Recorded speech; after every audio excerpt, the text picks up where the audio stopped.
Tawagin niyo na lamang ako sa pangalang Mila. Kasalukuyang naninirahan dito sa lugar ng Antipolo. Tubong isla ng Siargao ako. At doon nangyari ang kababalagang ikikwento ko sa inyo. Dekada 80. Nasa edad 16 anyos pa ako at ang aking ina ay nasa 30 mahigit pa lamang. Bata pa lamang kasi ang aking ina ng mag-asawa mga kagiliw. Kung kaya't sa murang edad ay naipanganak niya na ako. Na mga panahong yon ay laganap na talaga ang kahirapan sa baryong kinatitirahan namin ng aking inang si Thelma. Tanging pagsasaka at pagpapalay lamang ang ikinabubuhay ng aming pamilya noon. Hindi naman kasi lingid sa atin na kapag nasa mga liblib na lugar ka naninirahan, ay walang ibang magiging hanap buhay kundi yun lang. Kaya ang iilan sa amin noon ay lumuluwas ng Maynila para magtrabaho. Nang sa ganon ay may iba naman umano ang kanilang buhay. Masasabi kong isa ako sa mga lumaki sa pamilyang mahirap na, magulo pa. Isang kahig isang tuka na nga lang ang pamumuhay namin ay nagagawa pa ng magaling kong amang si Kasoy. Ang magsugal at makipag-inuman sa mga kaibigan nitong kapwa lasinggero at walang ibang magawa sa buhay, kung hindi ang magpasarap at maging pabigat sa asawa. Imbis na magpakapadre di pamilya ang aking ama noon sa aming magkakapatid, ay mas inuuna pa niya ang atupagin ng mga barkada at bisyo niya. Dahil sa ako ang panganay sa aming tatlong magkakapatid, at sakitin pang bunso naming si Maymay, tanging ako lamang ang humahalili sa aking ina noon. Tagabantay kasi ni Maymay ang sumunod sa akin na si Miriam, dahil nasa 4 na taon pa lamang ang bunso namin.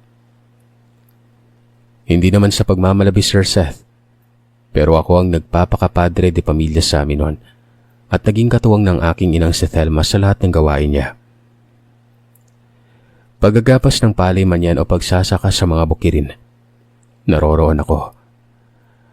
Habang ang aking ama ay nagpapakasarap lagi sa inuman at walang araw na hindi ito uuwi ng hindi nakainom. Madalas pa ay kinukuha niya pa ang perang pinaghihirapan namin ni inay. May pangsugal lamang siya at maipagyabang sa mga kakosa niyang lasinggero at bugador. Dahil sa hirap ng buhay namin yon, bata pa lamang ako ay hubog na ang kaisipan ko kung gaano kahirap ang pamumuhay namin at paano kumita ng pera at makakain namin para makaraos lamang sa pang-araw-araw. Napakadakilang walang silbi talaga ang aking ama, tigit pa ron ay pabigat ito sa buhay naming mag-ina. Pero dahil sa ama ko ito, at mahal na mahal siya ng aking ina ay wala na akong ibang magawa pa kundi ang pagtimpian ito. Ayon pa sa aking ina ay kumikilos din naman ang aking ama at naghahanap buhay, kung kaya't hayaan ko na lamang ito sa mga gusto niyang gawin. Isa pa, hindi umano kami mabubuhay kung hindi dahil sa aking ama. Kaya naman huwag kong kalimutang irespeto pa rin ito bilang pundasyon ng aming tahanan. Isang araw noon, madilim pa, gising na kami ni nanay. Nag-aasikaso na para sa magiging trabaho namin ng araw na yon, ang panggagapas ng palay sa Karatignayon.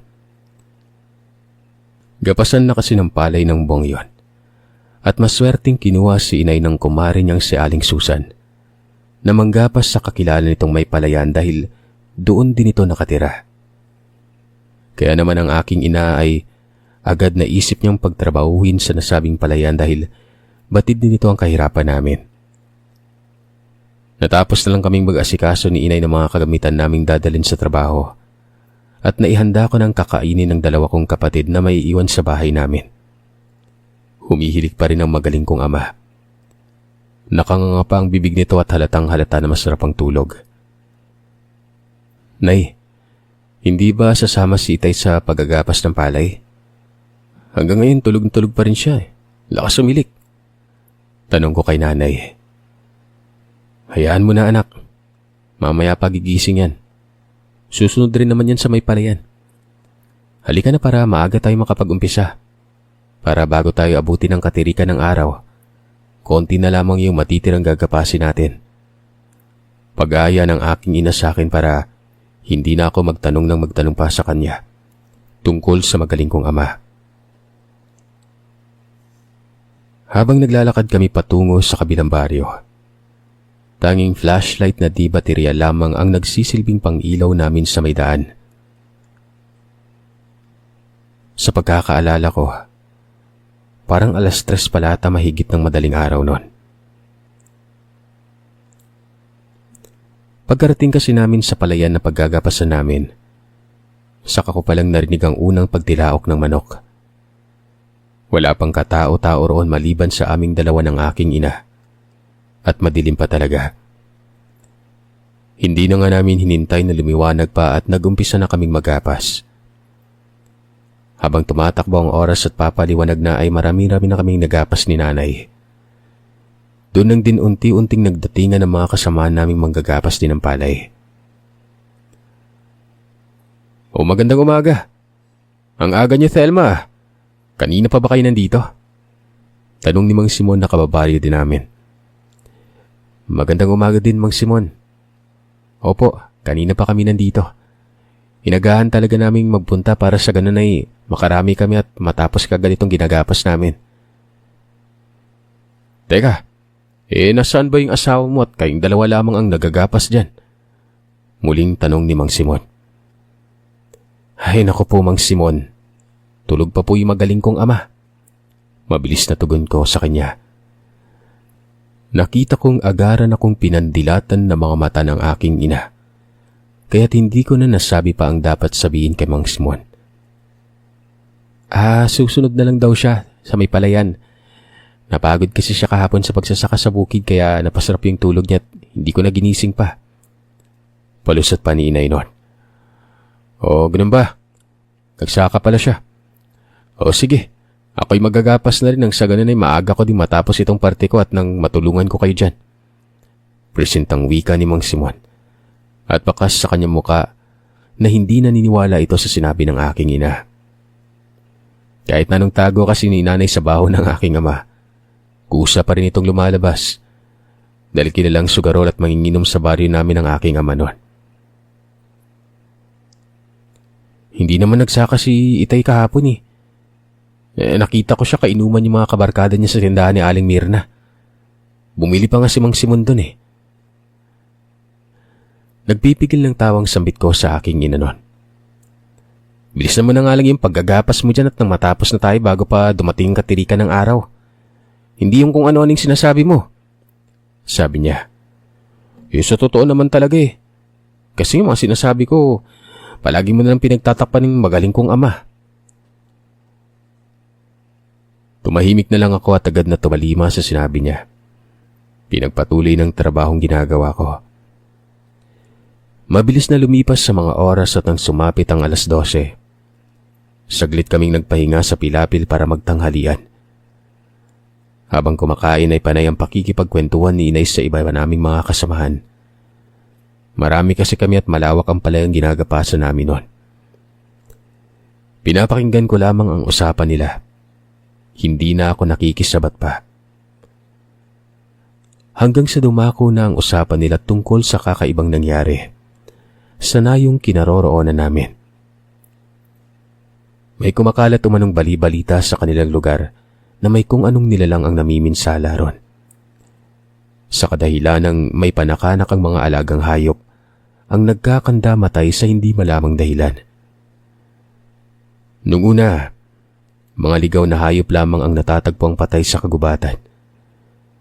Pero makalipas ang 2 linggo, pati na ang mga alaga ng mga residente doon ay nagkakandamatayan na rin. Nariyang may natatagpo ang mga patay na manok, aso, pusa. Hanggang sa noong magdaang araw lang ay kalabaw na ang huling na biktima nun. Ayon sa mga residente, baka mabangis na ligaw na hayop lang ang kung anong gumagawa noon sa lugar nila. Pero malakas umano ang kutob ng iba na hindi lang basta-basta ligaw na hayop dahil karumal-dumal umano ang kinamamatay ng mga yon. Alam nyo, Sa tanang buhay ko, ngayon pa lang ako nakasaksi ng ganun kabrutal. Anong klaseng hayop ang kayang pumatay ng kalabaw? Hindi lang basta-bastang kalabaw yan, ha? Buntis na kalabaw pa talagang nabiktima. Sigurado akong aswang yung kung sino man yung gumawa nun. Laman loob ba naman ng kalabaw yung pinuntirya eh? Paano mo naman po nasabi yan? Takang tanong ng isa pa. Basta malakas ang kutob ko. Alam niyo namang magaling mangmalikmatay mga nilalang na yan. Magaling magpalit ng anyo. Sa umaga akalain mo kung sinong maamong tao pero pagsapit ng gabi, nagiging katakot-takot na nilalang yung mga aswang na yan. Kaya huwag kayong basta-basta magtitiwala ah. Lalo na kung hindi nyo kilala. Magaling silang magpanggap. Yun ang unang beses na nakarinig ako ng mga ganong kwento tungkol sa nilalang na aswang. Mga lamang lupa at ibang elemento pa lamang kasi ang kinatatakutan ko noon. At yung mga mababangis na ligaw na hayop. Natapos na nga lang ang tanghali ay hindi pa rin tapos magkwentuhan ng dalawang ale. Dahil sa pakikinig ko ay kung hindi pa ako sinabihan ng aking inang ipagpatuloy ng pagtatrabaho, makakalimutan ko na ito. Hinayaan ko na nga lang ang dalawa at nagpatuloy na kami sa paggapas ng palay. Kahit na tirik ang araw, sinuong namin ito matapos lamang ang trabaho noon. Inaasahan ko pang hahabol ang aking ama ng araw na yon. Pero sumapit na nga lang ang hapon at natapos na namin iinay ang parte namin, ay hindi pa rin nakakarating ang aking ama. Habang nagliligpit na ako ng mga gamit namin na panggapas ay saka pa lamang sumulpot sa kung saan ang magaling kong tatay.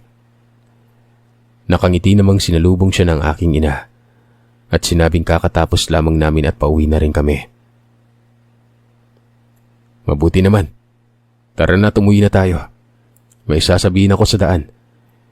Wika ng aking ama at inakbayan si inay saka naglakad na. Nakita ko namang napapailing lamang si Mang Simon habang sinusundan ng tingin ng aking ama nun. Saka sinulyapan ako. Di ka man lang tinulungan ni Kasoy dyan sa mga bitbitin mo ah. Yang ama mo talaga may kalalagyan na talaga. Tinulungan na lamang ako ni Mang Simon na bitbitin ang mga kagamitan namin ni inay. Medyo malaki-laki kasi ang bag na dala ko at naglalaman ito ng baunang pinaglagyan namin ni inay na makakain. Meron din itong pamalit na damit at malaking galon ng tubig kaya't halos hindi ko talaga mabitbit lahat ng mga kagamitan nun. Nang mabitbit ko na ang gamit namin ay agad na akong sumunod sa mga magulang ko. Habang nakasunod nga kami ni Mang Simon, narinig ko na hinihingian ng aking ama ng pera ang aking ina. Napasimangot na lamang ako sa isiping nagpapauto na naman ang aking ina at konting lambing lamang ng aking ama ay ibibigay na naman ito. Pinaghirapan namin ang perang kinikita tapos ibibigay niya lang kay tatay na wala namang ambag sa buhay namin kundi pasakit lang. Sige na, sasahod naman ako sa Makalaway. Dodoblehin ko pa yung ibibigay mo. Pamimilit ng aking ama. Pambili na lang to ng gamot ni Bunso at bigas para mamaya eh. Alam mo namang wala nang gamot ang anak natin at bihira na lang makakain ng matino. Lintik na! Galit na sabi ng aking ama na nagpatigil kay inay sa pagsasalita. Bagya pang nagulat si inay nang hinawakan siya ni itay sa braso. Ito na. Basta ibalik mo yun sa Makalawa ah. Natataranta at bakas ang takot sa boses ng aking ina. Kasunod doon ay mabilis niyang inabot sa aking ama ang perang kinita namin ang araw na yon. Na makuha na ni itay ang nais niya, mabilis na itong umiba ng daan at iniwan si inay.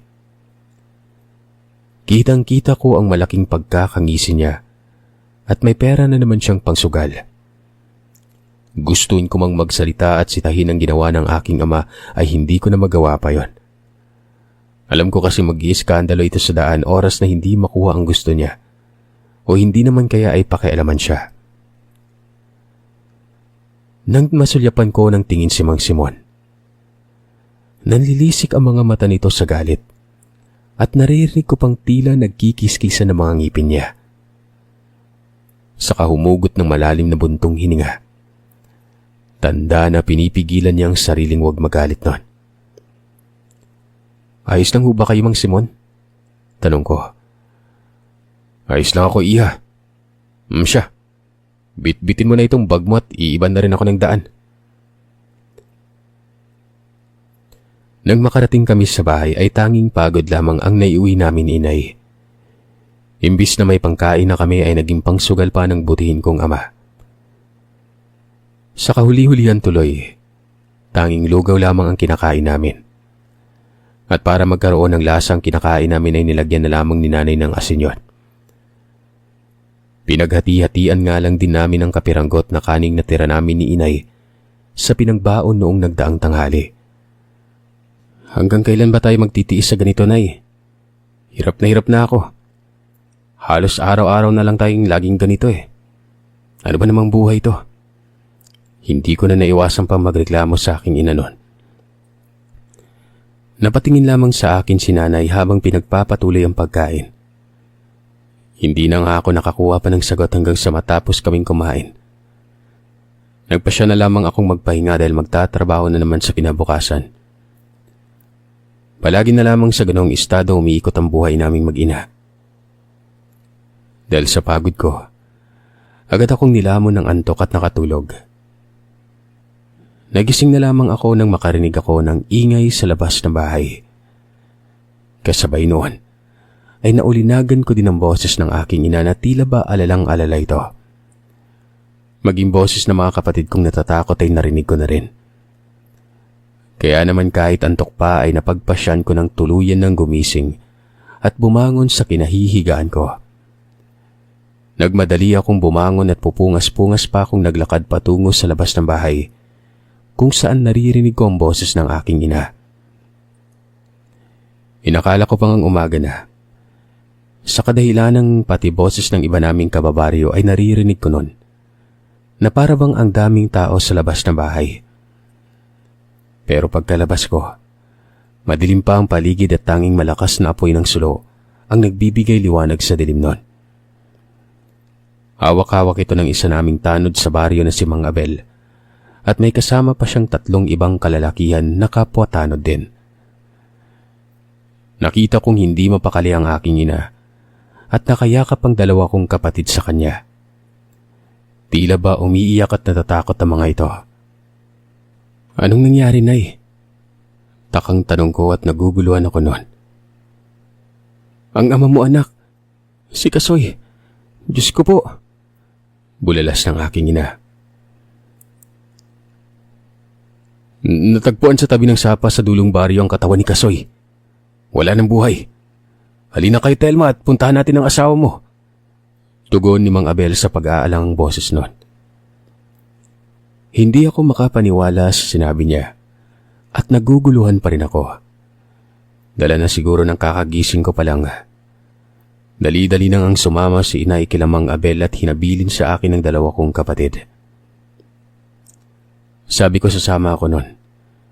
Mabilis kong pinapasok sa loob ng bahay namin ng mga kapatid ko. Saka sinabihang huwag silang lalabas hanggat hindi kami nakakabalik ni nanay. Takbo-lakad na nga ang ginawa ko para mahabol lamang sila inay.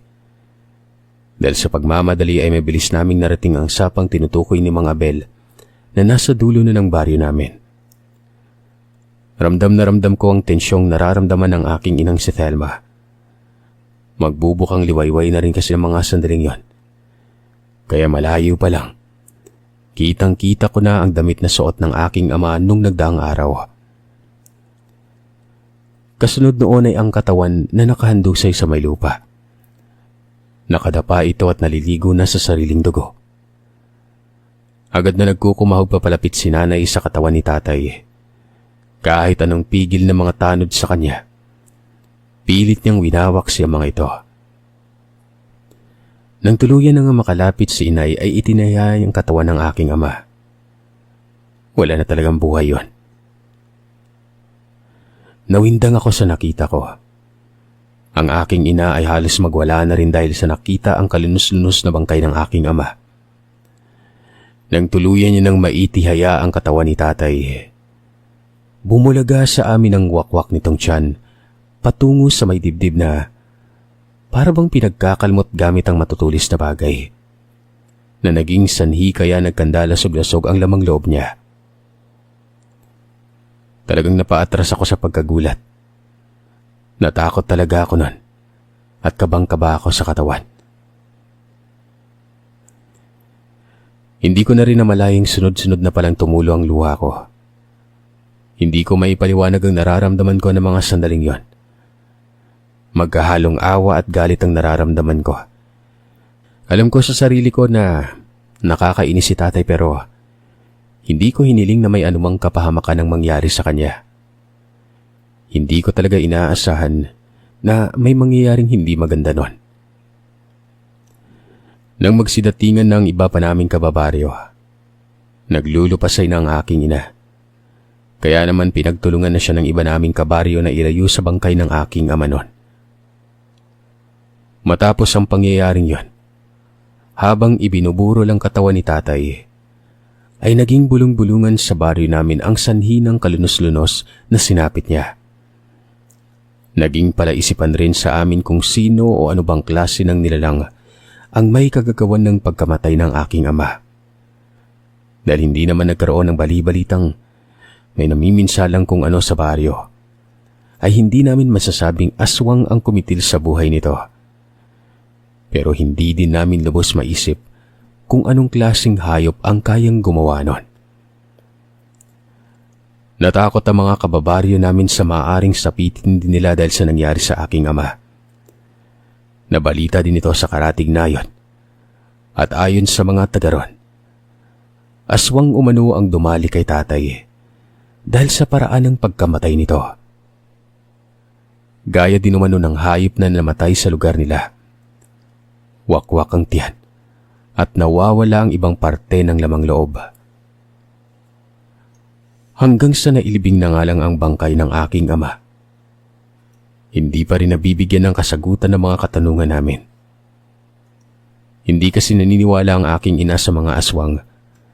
Baka umano nagkaroon lamang ng kaaway si tatay at yun ang pumatay sa kanya. Makalipas sa mga araw, matapos mailibing ni tatay, napapansin kong dumadalas ang pagpunta-punta ni Mang Simon sa bahay. Sa hindi ko malamang dahilan, parati niyang hinahanap ang aking ina at tinutulungan ito sa mga mabibigat na gawain. May dagdag ko palang mas matanda lamang ng ilang taon si Mang Simon sa aking yumaong ama. Nag-iisa na lamang din ito sa buhay at sa pagkakaalam ko ay mula pa siya sa ibang lugar. Napadpad lamang ito sa baryo namin nang may ipamanang lupain ang yumao niyang kaanak sa kanya. Hindi ko maipagkakailang mabait naman si Mang Simon, lalo na pagdating sa aming magkakapatid. Parati niya kaming binibigyan ng makakaing prutas at iba niya pang mga pananim mula sa bakuran ng kanyang bahay. Mas malapit pa nga mga kapatid ko kay Mang Simon kaysa kay tatay. Masipag at masinop din ito kahit na wala siyang binubuhay na pamilya. Kaya naman nang maging malapit siya sa amin ay hindi ko ito pinag-isipan ng hindi maganda. Natutuwa pa nga ako noon. Hindi nagtagal, kay Mang Simon ko naramdaman ang pagkakaroon ng isang ama na kahit kailan ay hindi ko naramdaman sa yumao kong ama. Maaga pa lang ay pumupunta na siya sa amin at gabi na ito kung umuwi sa bahay niya. Kahit nagaling ito sa trabaho at pagsasaka, ay hindi niya nakakalimutang dumaan sa bahay at magbigay ng kung anong pagkain ang maiuwi niya galing sa trabaho. Agad na nawala sa isipan ko ang pagluluksa. Pakiwari ko nga noon ay nais niyang ligawan ng nanay ko.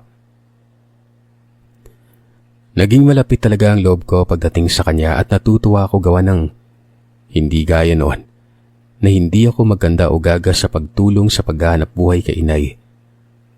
Nang dumating ito si Mang Simon, naging magaan na ang lahat para sa akin. Maging ang pangangahoy at pagsisibak ng panggatong namin ay si Mang Simon na rin ang gumagawa. Hindi na din namin kailangang magpakamatay sa pagtatrabaho ni inay dahil madalas sumusobra ng bigay ni Mang Simon sa akin. Nakikita kong porsigido talaga itong mapalapit sa aking ina. Pero tanging pagdadalamhati at luksa lamang ang nakikita ko sa mga mata ni nanay noon. Nay, napapansin mo bang madalas nandito si Mang Simon? Tanong ko sa kanya noon. Bukod dun, wala ka bang ibang napapansin gaya ng parang nililigawan ka niya? Nakangiti kong sabi habang hinihimay ang malunggay na uulamin namin. Nakita kong saglit na napatigil sa ginagawa namin ang aking ina tumingin sa akin noon. Kabata-bata mo pa. Ang dami mo nang alam sa ganyang bagay. Wala kang respeto sa tatay mo kahit kakamatay niya lang. Tiimbagang nawika ni inay at bakas na bakas sa itsura niyang hindi siya natutuwa sa sinabi ko noon. Sana man lang kahit konting pagluluksa iparamdam mong may mahalaga sa iyong ama mo. Seryosong dagdag niya pa. Iniwan na ako sa mesang kinaroroonan namin noon. Dahil sa sinabi niyang yun ay natahimik at nakaramdam ako ng takot. Hindi naman pangbabastos ang intensyon ko kung di ang alamin kung ano ba ang tunay na dahilan kung bakit pabalik-balik sa amin si Mang Simon. Kung nanliligaw ba ito sa aking ina o may iba pang sadya sa bahay namin. Batid ko kasing kahit gaano kabait ng isang tao, hindi ito basta-basta magiging malapit sa iyo nang walang dahilan. Lalo na sa tulad ni Mang Simon na hindi naman niya nakagawi ang gawin noong nabubuhay pa ang aking ama. Kung hindi niya naisligawan ang aking ina, ano pa nga ba ang ibang sadya niya dito, di ba? Hanggang sa isang umaga noon, naabutan kong dumuduwal sa lababo si nanay. Ayos ka lang ba, nay? Takang tanong ko dahil kaaga-aga pa ay ganun ang nadatnan ko. Nang makita niya ako ay dali-dali nitong pinunas ng bibig niya. Tumalikod sa akin na para bang may tinatago siya. Nay, bilisan mo na at mag-asikaso ka na ng makakain natin. Huwag nang maraming tanong. May trabaho pa tayo mamaya. Pagalit na utos nito at kinuha niya ng kaldero naming may lamang sinaing. Kaya naman nagmadali na rin akong sumunod sa utos niya. Matapos kong tawagin ang mga kapatid ko, kumain na kami ng umagahan. Habang kumakain kami, napansin kong kakaiba ang kilos ni inay at namumutla ang mga labi niya na parang may dinaramdam sa sakit nun. Kahit na may kakaiba na akong napapansin sa kanya, ay minabuti ko na lang na manahimik. Nang mga nagdaang araw din kasi ay nagiba ang pakikitungo niya sa akin nun. Baka kagalitan niya lang ako kapag kinulit ko pa siya. Habang nasa kalagitnaan kami ng pagkain, ay sumakto naman ang pagdating ni Mang Simon. Gaya ng inaasahan ko ay may dala na naman siyang pagkain para sa aming magkakapatid. Si Inay Thelma na ang mismong humarap kay Mang Simon. Hindi pa kasi kami tapos kumain ng mga kapatid ko noon. Habang nag-uusap sila sa may pintuan namin ay nakatanaw lamang ako sa kanilang dalawa.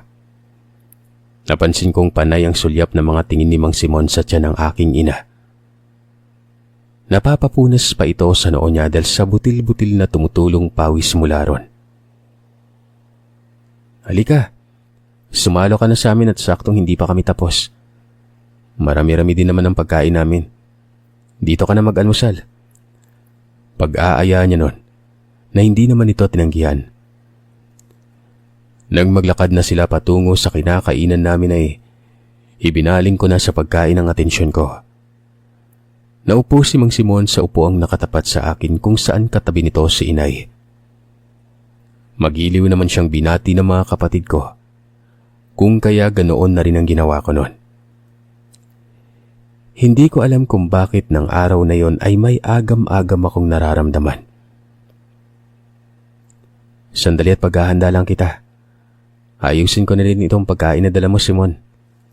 Wika ng aking ina sa malumanay na boses nito.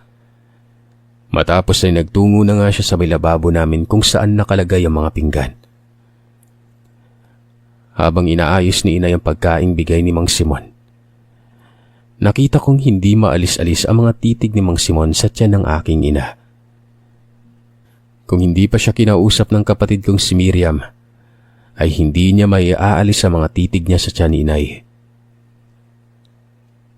Nang sumunod na araw ay nakasabay kong maglakad si Mang Simon sa daan patungo sa bungad ng baryo namin. Inutusan kasi ako ng aking inang manghingi ng hilaw na mangga sa kabaryo naming nakatira sa bukana at may mga pananim na mangga sa may likuran. "Saan ang punta mo, Mila?" tanong ni Mang Simon noon. "Manghihingi lang po kila Aling Beth," tugon ko naman. "Ah, buntis nga pala si Thelma no. Ilang buwan na nga yung tiyan niya?" Muling tanong niya sa akin na ikinataka ko. Hindi ko kaagad nasagot ang tanong niya dahil hindi ko din naman alam na buntis ang aking ina ng mga panahong yon.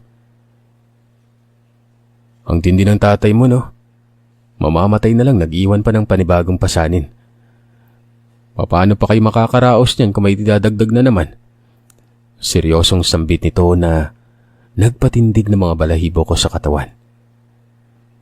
"Ho, buntis si nanay?" tanong ko pabalik sa kanya. Siya naman ang hindi nakasagot sa akin at napatingin lang na para bang nagtataka din at naghahanap na may isasagot nun. Oo, di ba? Manghihingi ka ng mangga kila Beth?"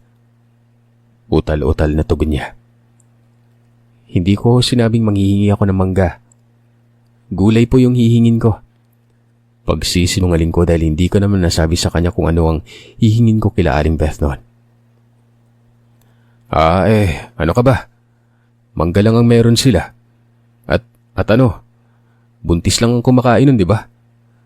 Natataranta niyang wika at hindi na makatingin ng diretso sa mga mata ko. Ilang sandali pa, umiba na rin ito ng daan at nagmamadaling maglakad palayo. Dahil sa tagpong yon, ay mas lalo pang lumakas ang kutob ko na may kakaiba talaga kay Mang Simon. Matapos din ang araw na yun ay bigla na lamang siyang hindi nagpakita sa amin. Doon ko lang din nakumpirmang buntis nga ang aking ina. Kung hindi ko pa ito pinilit na magsabi sa akin. Ayon sa kanya, bago pa man mawala ang aking ama ay hindi na umano siya dinadatnan ng buwan ng dalaw. Wala siyang ibang pinagsabihan nito ni isa sa amin noon. Mag-aapat na buwan na ang makalipas magmula nang pumanaw si tatay, kaya naman mag-aapat na buwan na rin mahigit ang tiyan ng aking ina. Kaya pala naging maselan nito pabago-bago ang ugali nun. Pero papanong nalaman ni Mang Simon na buntis siya? Samantalang ako na parating kasama ni nanay, hindi ko ito pinag-akalahang buntis dahil hindi naman mahahalata sa tiyan niya . Makalipas ang 2 linggong pagkawala ni Mang Simon, ay may bali-balita na namang kumakalat sa baryo na may namiminsala ng aswang sa lugar namin. Kaya naman naging maingat na kami ni inay at naglagay ng mga pangontra sa aswang sa paligid ng bahay, lalo na't nagdadalang tao ang aking ina. Maging ang mga kalugar namin, nagsigpaghanda na rin ang sa ganon ay maiwasan ang mabiktima ng aswang. 5:00 pa lamang ng hapon, nagsisipasukan na sa kanya-kanyang bahay ang mga tao. Ni isa ay wala na kaming makikita sa labas. Maging ang mga alagang hayop ng mga kapitbahay namin ay pinapasok din nila sa loob ng bahay. Mapaaso man yan o pusa. Isang gabi noon, nasa kasarapan na kami ng pagtulog nang maulinagan ko ang aking ina na umuungot at tila ba nasasaktan. Dali-dali naman akong bumangon para tingnan ang kalagayan niya. Nang hawakan ko ang tiyan ni nanay, naramdaman kong naninigas ito na para pang bato sa may tigas. Napapangiwi na rin ang mukha ni inay dahil sa sakit na nararamdaman niya. Nang tingnan ko ang oras sa tabi ng higaan namin, mag-aalas 12 pa lamang ng hating gabi noon. Inutusan naman ako ng aking ina na kuhain ang panghaplas niya na gawa sa lana ng niyog. Pagkakuha ko nun, tinulungan ko na siyang pahiran ng lana ang tiyan at balakang niya. Matapos yun ay matutulog na ulit sana kami nang humupa na ang nararamdamang sakit ni inay. Pero makalipas lamang ang ilang sandali, nakarinig kami ng mahinang huni ng tiktik at wakwak na hindi ko malaman kung saan ito banda. Sa silong ba ng bahay namin o sa may bubungan? Napakahina kasi nito na para bang bumubulong na lamang sa tenga ko. Nagkatinginan pa kami ni inay at pinakiramdamang maigi ang paligid. Unti-unti na akong nilulukoban ng takot ng mga sandaling yon. Dahil batid kong hindi normal na huni ang naririnig ko. Dali-dali ko namang binalot ng kumot ang dalawa kong kapatid na natutulog pa rin sa tabi ni nanay. Magkakasama kasi kaming apat sa iisang papag nun. Ilang saglit pa, bigla na lang nagbago ang huni. Napalitan ito ng paghagok ng baboy na mas lalong nagbigay ng takot at kaba sa amin ni inay dahil wala namang may alagang baboy sa baryong kinatitirhan namin noon. Mahigpit akong napakapit sa aking ina, lalo na nang marinig naming nagpapaikot-ikot sa labas ng bahay ang nilalang na naririnig namin ni inay noon. Nakakatakot at nakakakilabot talaga ang nililikha nitong tunog na sa magpahanggang ngayon ay nagpapatayo ng mga balahibo ko sa katawan. Kakaiba kasi talaga yun at hindi lang basta-basta hagok ng baboy at huni ng wakwak. Nang tingnan ko ang aking ina, ay nakita kong mahigpit niyang hawak-hawak ang mahaba at matalas na itak ng aking amang si Kasoy. Parati naming katabi matulog ang itak na yon dahil puro babae na lamang kami sa loob ng bahay. Maya-maya pa, nakarinig kami ng 2 beses na pagkatok sa may pintuan. Umulit pa yon nang hindi kami nagsalita ni inay. Nang maka-2 ulit na ang pagkatok na yon, ay narinig na namin sa labas ang boses ni Mang Simon. Tinatawag nito ang pangalan ng aking ina at nagsusumamong papasukin siya dahil nagugutom na siya. Demonyo ka, Simon! Alam kong aswang ka at kilalang kilala kita. Huwag mo akong susubukan at hindi ako natatakot sa mga tulad mo. Galit na sigaw ng aking ina at pinagmumura niya ang taong nasa labas ng bahay. Alam kong ikaw ang aswang na namiminsala dito sa lugar namin. Isinumbong na kita sa kapitan at mga tanod. Nagtimbala kami sa'yo, pero kami mismo yung tataluhin mo. Sa gigil ko ay kinuha ko ang hawak na itak ng aking ina. Mabilis ko itong itinarak sa pinto ng bahay namin dahil naramdaman kong nakasandal doon ang nilalang na gustong pumasok sa loob. Dahil gawa lamang sa dahon ng niyog na pinagtagpi-tagpi ang pinto namin noon, ay mabilis na tumagos ang itak na hawak ko at kasunod doon ay nakarinig kami ng malakas na pag-atungal ng nilalang sa labas ng bahay. Kaya naman makailang ulit ko pang itinarak ang itak na hawak-hawak ko sa may pinto hanggang sa maramdaman kong wala na ang nakasandal doon. Narinig kong may nagkukumahog na tumakbo papalayo sa bahay namin. Umaatungal ito na animoy asong nasasaktan. Dali-dali akong lumapit kay inay nang makita kong namimilipit na ito sa may sakit at may dugong dumadaloy na sa mga hita niya. Nay, ayos ka lang ba? Tanong ko. Humingi ka ng tulong, anak. Humingi ka ng tulong. Tugon ng aking ina. At dahil sa pagkataranta ko ay nawala na sa utak ko ang nilalang na aswang na nais pumasok sa loob ng bahay namin. Dagli-dagli kong ginising ang mga kapatid ko at sinabing bantayan nilang maigi ang ina namin. Pagkatapos noon ay agad na akong lumabas ng bahay. Bitbit ang itak ng aking ama. At nagsisisigaw ako't humihingi ng tulong sa mga kapitbahay namin noon. Mabuti na lamang at mabilis lamang din na nagsilabasan ng mga kapitbahay namin. At nang sabihin kong inaswang kami at tinugo ang aking ina, ay nagmamadali ang mga itong nagtungo sa bahay namin at tinulungan kami. Agad na napunta si inay sa bahay ng manggagamot sa baryo. Pero sa kasamaang palad ay hindi na naagapan pa ang kapatid kong nasa sinapupunan nito. Ayon sa mananabang, mahina umano ang kapit ng bata. At dahil sa takot na nararamdaman ni inay, tuluyan na itong bumigay. Dahil sa galit ko kay Mang Simon, ipinagkalat kong siyang aswang sa baryo namin at siya ang pumatay sa ama't kapatid ko. Agaran namang naniwala ang mga kababaryo namin at mabilis naming pinunta ng bahay ni Mang Simon. Pero nang makarating kami sa bahay nito, tanging mga patak ng maraming dugo na lamang ang nakita namin sa bahay niya.